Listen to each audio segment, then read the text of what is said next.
What's up, YouTube? Kanye West. Really, Ye? Yay? Jesus? I mean, really? I mean, at this point, I am not even remotely upset about saying it's just some of us we can't save, yo. It's like, don't get me wrong, like black people, we are loyal. We ride for our own. But we gotta realize when sometimes holding on to something, it's like when you got a gangrene limb. Like, is it better to lose that finger and end up having it infect the entire arm to where you lose the hand? Then if you don't cut off the hand, then you lose the arm up to the elbow. You don't cut it off, and next thing you know, it poisons. You got sepsis in the whole body. Like, at some point, we have got to realize that everybody all our skin folk ain't our kin folk. Kanye has made this choice, and we need to make the choice too. But this is the biggest gripe that I have in our community, black folks, is that even those who spit in our face, we embrace because we're so concerned about how white people are treating another black person, even if that black person ain't concerned about how white people are treating us. So, Kanye West, Bill Cosby, O.J. Simpson, Ben Carson, Candace Owens, Mr. 999 himself, Herman Cain. Sometimes our skin folk ain't our kin folk, and we need to learn how to be okay with that. And we ain't got to ride for everybody.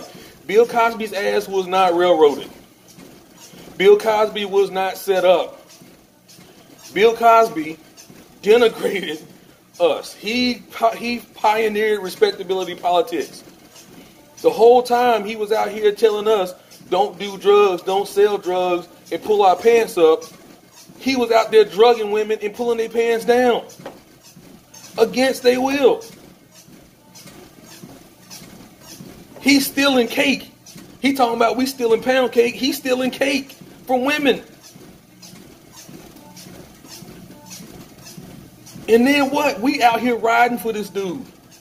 We out here riding. Oh, he's the only powerful man that got sent to jail. Weinstein didn't get sent to jail. Who else was out here? Bill O'Reilly didn't go to jail. Roger Ailes didn't go to jail. Nobody went to jail, and they was all doing the same thing. They was doing worse. None of them went to jail. Bill Cosby's the only one. So what? Bill Cosby raped 60 women. He sexually assaulted 60 women, probably more. Is this the hill we want our credibility to die on? Let them do that. Let them do that. Let society on that side of the aisle continue to rot. We ain't got to do it. Because trust me, the future of this country falls on us. Falls on us. And especially black women. But we too busy out here worrying about one successful black man who didn't take his success to uplift us as a people. Now, don't get me wrong, he gave a lot of money. He did a lot of things in terms of education. But he made us pay for it in terms of our spiritual allegiance to him. He made us believe that Heathcliff Huxtable was a real person. He made us feel bad that we wasn't a doctor and an attorney, and that we didn't have the ability to house all of our kids and send them to college and give them fabulous life. He made us feel bad about it. He crafted this image that if black people are not this, then they're nothing. So we don't need to ride for that. Let Bill Cosby suffer the fate that he earned. Now, back to Ye. Yay. Jesus. Yeezy. Whatever incarnation that you in right now, bruh. We done. We done. Like, we're done. Like, your genius, your musical genius, is not enough for us to suffer your foolery. It's not enough. What you've done is you've prostituted your gift. What you've done is that you've taken your ability to reach masses of people and you've sent them lies. You've taken your audience who sits waiting to be enlightened and uplifted by your message, and you've dragged them down into the dirt, bruh. There's no forgiving that. And this is what I'm talking about this era that we're in. Why do we bear the burden of forgiveness? Why do we have to constantly make everything and reconcile what has been done to us? We have got to stop that. People who continue to abuse until there are consequences, until they have to suffer for what they've done, they're not going to change their behavior. The reason why the Republican Party keeps doing what they're doing is because they keep winning elections.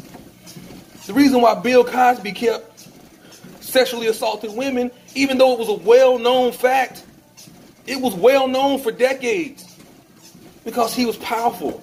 And he kept making movies and powerful shit. And he kept making other people money. The moment that he could no longer provide the money to those powerful people, he became a liability. Kanye West is the same thing. It's the same way.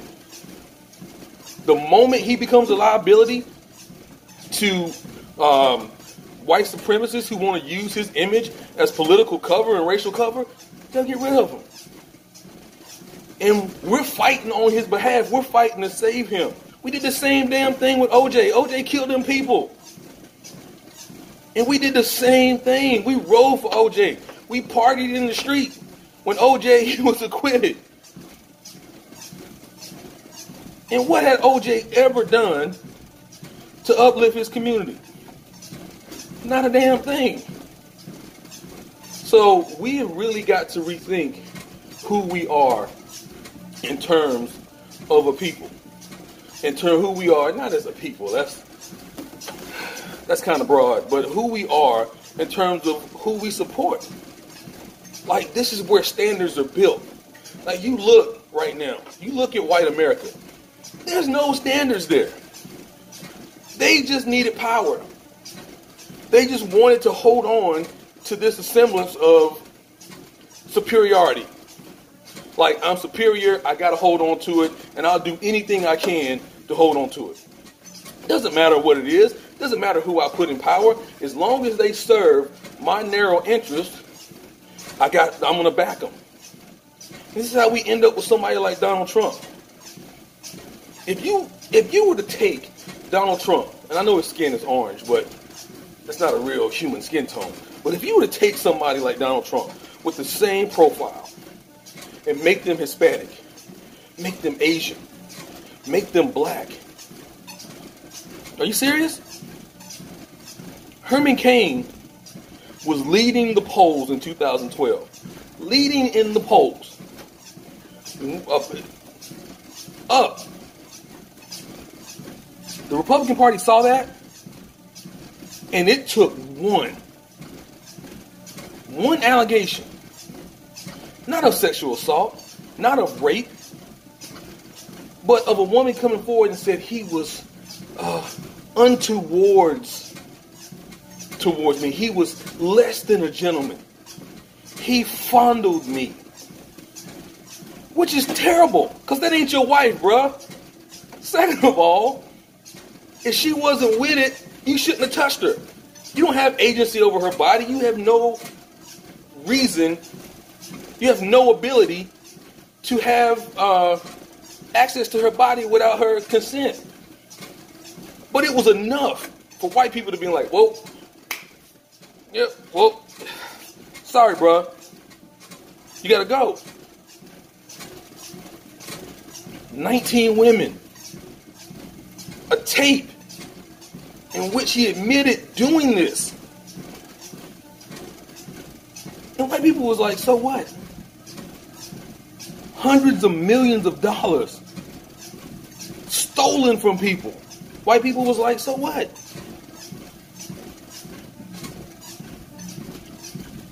All of his businesses offshore. White people was like, oh, he's our champion. Why? Because he represented the things that they fear. He represented a standard against the things that they fear. And so that's how we end up here. We cannot fall into that trap, black folks. We cannot fall into their trap.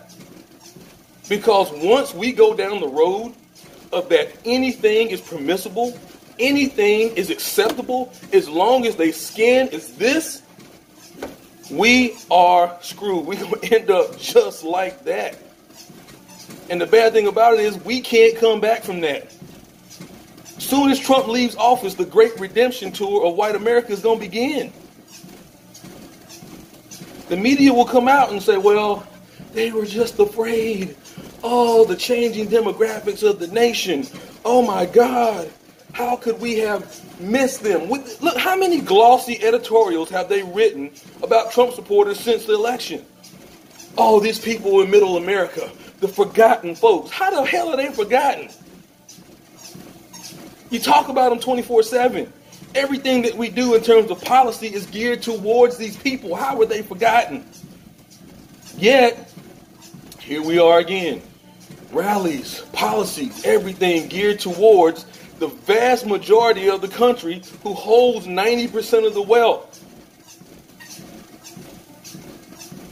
90% of Congress, white folks. 99% of the Republican Party, white folks. 90% of the Supreme Court, white folks. Might as well be 100% if you count Clarence Thomas, Uncle Clarence. Yet, they are the forgotten people. Yet, everything that we do in this country has to be to appease them and bring them up. Come on, dude, for real? We can't fall into that trap. We can't let anybody, just because they are ethnically in our community, right, we can't let it.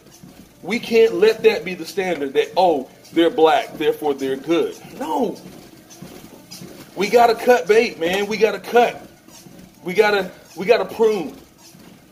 Bill Cosby, thank you for some great memories. Thank you for the Cosby Show. Thank you for Fat Albert. Thank you for the Brown Hornet. Gotta go, bro. Pray for your soul. Yeezy. Some of the greatest music, things that I grew up listening to, things that formation of hip hop, some of the greatest beats in history. Sorry, bro. Thank you. You gotta go. And the rest of y'all out here cooning, the rest of y'all out here prostituting yourselves just for a few hours on cable TV. Sorry, bro. You canceled. But we have got to stop allowing our mistrust, of white America to force us to fall into the trap that they've set. So, just had to get that off my chest, just had to get that out in the ether, man. Like, it's just kind of one of those situations where you see it and you see us going down the road, and if I don't say something to everybody, and I don't even know how many are going to listen to this, but if it gets any views or whatever it might be, then at least I did what I could do to kind of try to enlighten us to not be that. We got to be bigger. This country, because of the changes in demographics, because of the growth in our communities, in the Hispanic communities, in the Asian communities, in the immigrant communities, because of that, we're going to be called upon to set a new standard for this country for the next 50 to 100 years. And if we fall into the same tribalism and fear and xenophobia and bigotry that is what the majority culture, or I'm just going to say it, white folks got right now, this country's not going to survive. So we got to do better. We need to do better. Thanks for listening. It's your boy Havoc. Like, subscribe, share. Come back with you next time. Peace.